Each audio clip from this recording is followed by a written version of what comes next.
Pakistan, which shares a 565 miles or nearly 910 kilometers long border with Iran, has positioned itself as an intermediary between Washington and Tehran as the war has dragged on now for almost a month.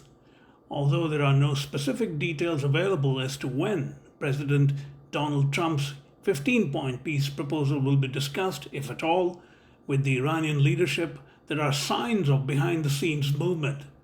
Pakistan's Chief of Defense Forces Field Marshal Asim Munir has established a much talked about personal friendship with President Trump and is seen as a crucial player in any peace talks, even as the country's Prime Minister Shehbaz Sharif remains somewhat peripheral.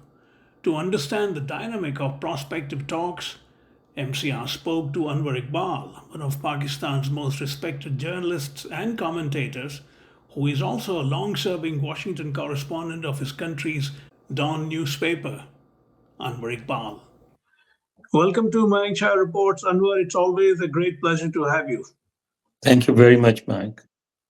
Anwar, what are you hearing both in DC as well as out of Islamabad about the much talked about peace talks between the US, Iran with Pakistan's mediation?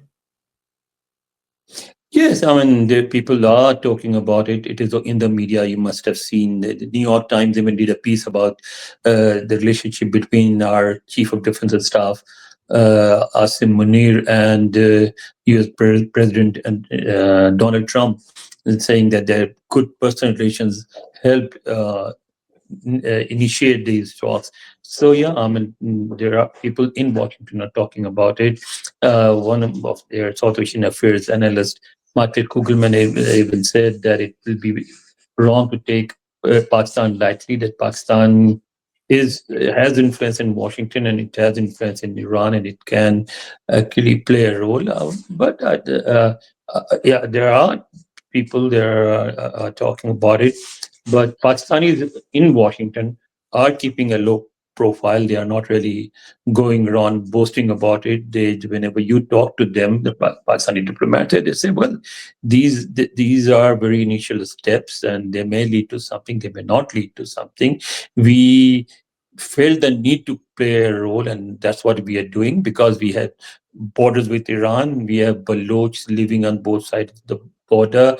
We have a 20 to 25% Shia minority, which is very active, and they are in the army, they are in the bureaucracy, they are everywhere. And therefore, anything that happens in Iran has a direct impact on Pakistan. So even if we do not get involved or are not welcome in the peace process, we will still be worrying about it because it has a direct impact on Pakistan. So it hasn't reached a stage where you're talking in terms of dates and place, etc. yet. For that, there has to be some understanding between the United States and Iran first. So, I mean, as you can see, it is in the Trump administration's interest to create a feeling, at least a feeling here in the United States that they are talking. Because, as you know, it's not a very popular war here. People do not see the reason for the United States to go and attack Iran. They do not buy this suggestion that Iran was a threat to the United States, that it could directly hit targets inside the United States. That is something that people here are not buying, and therefore the Trump administration is actually, I would say, I should say that they are probably serious about peace, but even if they are not, they are at least trying to create an impression that they are negotiating peace with the Iranians, and on the other hand, it does not suit Iranian. It suits that because if the Iranians acknowledge that they are involved in peace talks with the United States, then it will be inside Iran. It will be interpreted as a sign of weakness because there is a country that is attacking you left and right. They have destroyed your air force. They have destroyed your air defense system. They have destroyed your navy. They have hit more than 8,000 buildings across Iran, and still you are talking to them about what? So it suits them to continue denying that they are talking to the Americans, while actually I think it is clear now that at least it's not just Pakistan, but Egypt also said today and others are saying too. Even BBC, New York Times, everybody is reporting that the United States, the White House also said that the United States had sent messages to Pakistan that relate to Tehran, and Tehran have responded. Yes. So some sort of talk, some sort of contact are going on. They always do. I remember when they were engaged in, I mean, right after the first Taliban government was founded, there were no links, no relations between the United States and the Taliban. But one day in a posh Islamabad restaurant, I just happened to visit there and I saw a bunch of American diplomats that I knew talking to the officials of the Taliban embassy in Islamabad. And Mullah Abdul Salam Zaid, the then Taliban ambassador in Islamabad, was also among them. So, so contact, always happen. Right. But then there is the question of if at all Washington is talking to Tehran, who would it want to talk to? Well, is there a leadership rupture? I'm sure the Iranian Revolutionary Guard may not want conversations at this stage, but at the same time, politicians among them may want it. So, do you think there is a sort of a rift going on about this? That is what President Trump has indicated in his statements. If you read his statements closely, you can feel that that's what he's referring to, that there are people in the administration who are talking to them, that at least one of them has also sent him a gift. He disclosed what gift.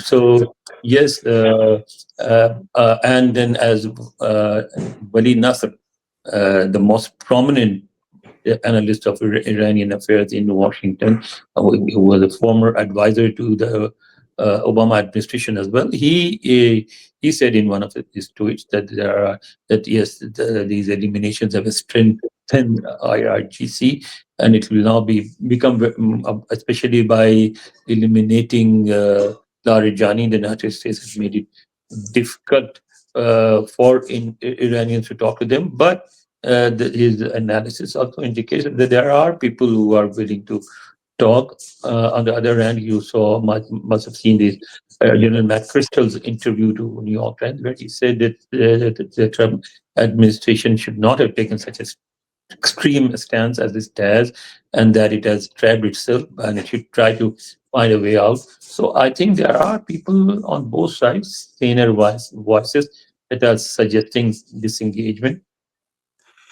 I'm curious, what role you think Pakistan will have if the peace talks do begin? Do they have a seat at the table, or are they just postmen? Well, I mean, see, no country can have, unless it is China or Russia. They probably could have, to some extent, have some influence over the United States. Otherwise, no country has a type of influence over the United States that can be used to persuade the United States to do something it does not want to. So, in a situation like this, any country that gets involved will only be a facilitator, like Oman was.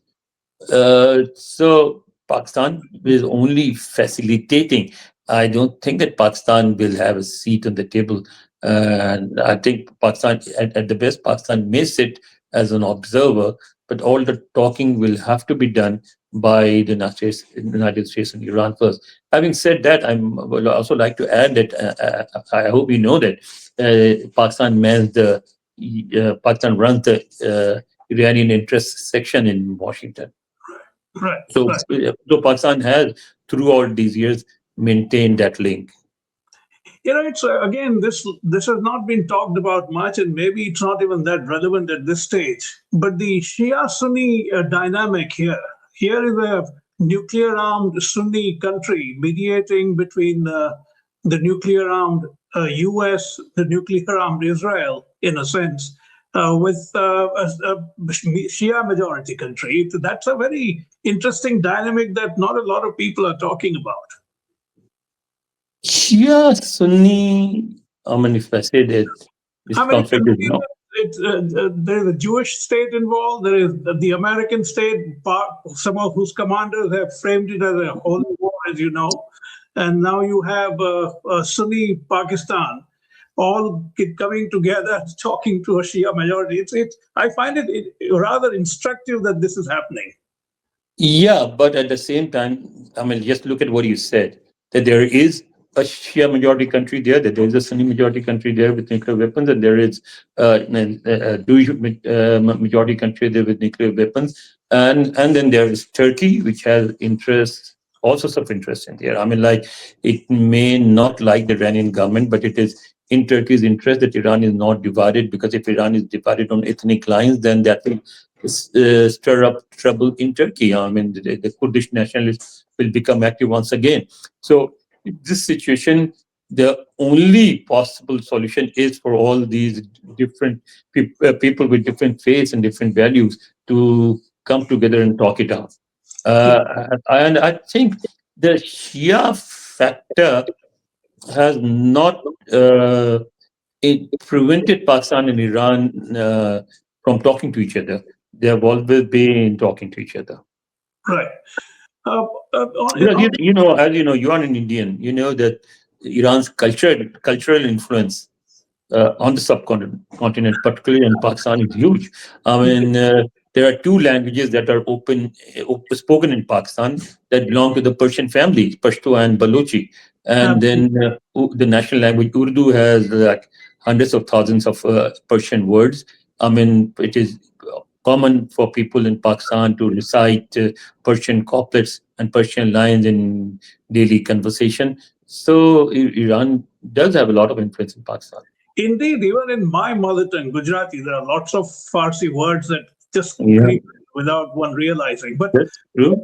yeah, on a broader point, Anwar, do you think? I mean, I've been saying it for a while that there was very serious misreading from Washington in terms of civilizational pride that Iranians have. Not this. I'm talking about predating Islam. It has been a remarkable civilization for millennia, and that muscle memory still retains in Iranian people. So even beyond the theocratic problems, the US, I don't think properly read so the civilizational pride kicking in the way they are holding out after nearly a month now. Well, that's what happened, didn't it? I mean, like, we were all expecting, because I mean, it is difficult to deny that the present Iranian government is an unpopular government. Some of its policies are strongly disliked by the Iranian people, particularly its religious edicts are not acceptable. But despite all that, you see, as some people had warned. Uh, that including Wali Nasser, including the person who lives in New York and teaches Rumi, he too had warned that although I do not like the regime, but if Iran is attacked, then I will have no choice but to stand with the government. So what happened is, because of this civilizational pride, because of their history, because of their past, they just got together with the government and they said, okay, let's deal with this invasion first, and then we will sort out our differences. So that was, I mean, would you say that was a major misreading on the part of both Israel and the United States? And the son of the former Shah, Raza Shah, I think it definitely was. I mean, they just underestimated the pride of the Iranian nationalism. I see. Now, I mean, you know the region very well. Where do you think we go from here, even if war is settled in the next, whatever, 2, 3, 4 weeks? What do you think? I mean, it has fundamentally altered equations in the region. Where do you think we are headed now?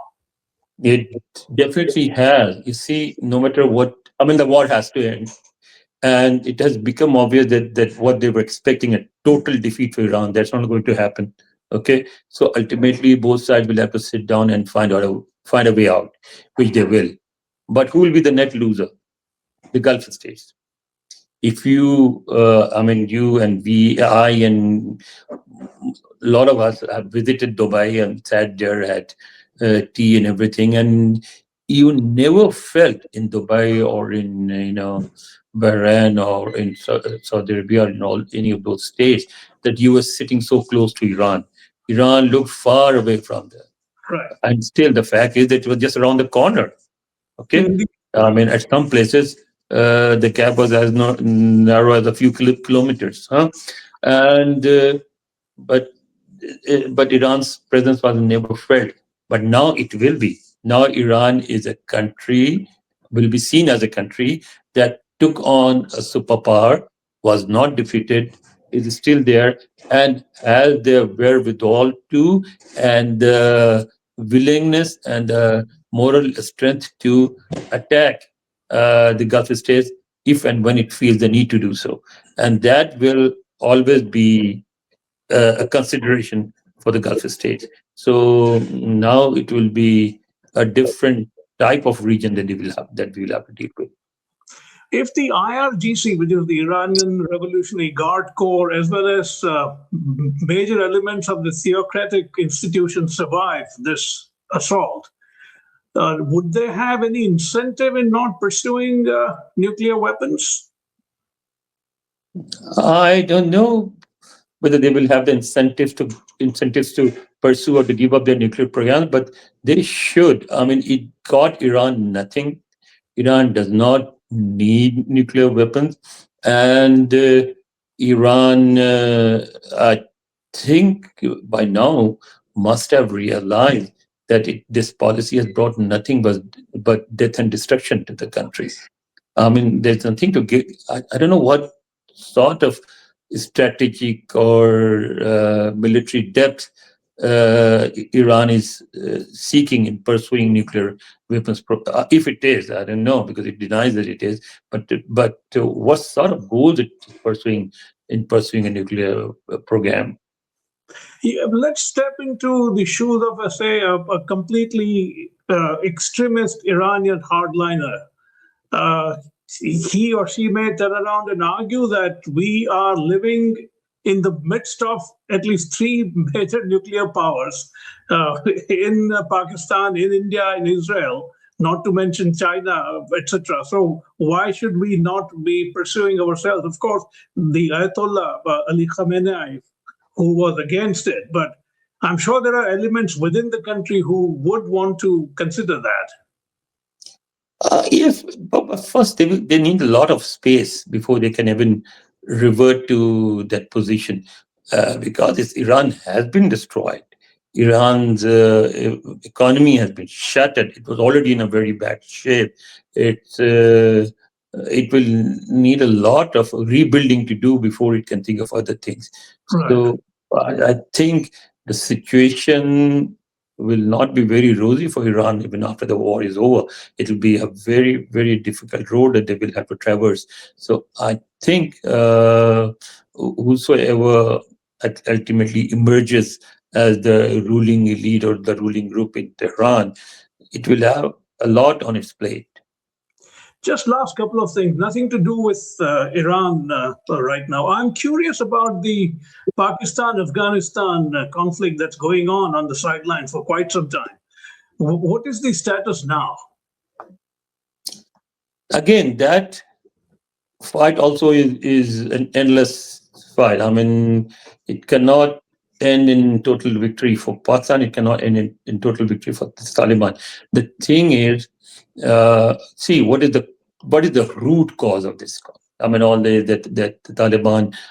This is true. The Taliban have sheltered Pakistani Taliban, and that Pakistan they are providing weapons and support to the Pakistani Taliban, and they are conducting and have conducted hundreds and hundreds of terrorist strikes across Pakistan. This year's UN report made it very clear that Pakistan is now the most affected by terrorism in the world. I mean, it has had more deaths than any other country across the globe. Actually, perhaps even all of them put together have not had so many people killed by terrorists as did Pakistan. So Pakistan obviously want to end that, but that even is not the root cause. The root cause is the grievance that KP and Balochistan actually belong to Afghanistan, and the British captured it illegally, and it should be given back to Right. Afghanistan. Now, how is that possible? I mean, this decision has to be taken by the Pashtuns of Pakistan. Now, there are several ground realities. Number one, there are more Pashtuns in Pakistan than there are in Afghanistan. Okay? And even if Pashtuns decide to secede from Pakistan and join Afghanistan, what will they do with the Pashtuns of Karachi and Punjab?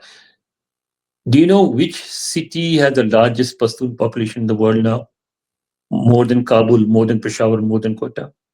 It Is is it Karachi. Yeah. It is Karachi. There Yeah. are more Pashtuns in Karachi than there are in Peshawar, in Quetta, or in Kabul. So, and they are settled there. They are doing their businesses and everything. They are living their own neighborhood. They speak their own language. They have their own culture and everything. They cannot afford to go anywhere. Okay, and therefore, I don't see any willingness among Pakistani Pashtuns to join Afghanistan. If there are some disgruntled element in Balochistan, even they may want a separate Balochistan, but there's no desire among them to join Afghanistan. So this is a demand that can never be fulfilled. So I think it is both. It is good for both sides to realize it and come to some sort of arrangement to live with each other. And finally, about Imran Khan, what's going on? He lost his vision, and a lot of Well, complaints. I mean, this war has further sidelined him, Yeah. and I think for the time being, the focus is not coming back to him. It may, but not in the near future. But is there any prospect of him getting out at all? They might now, because once if Pakistan succeeds in settling the Iran dispute, the government will feel important enough to let him go and survive. That may happen. I see.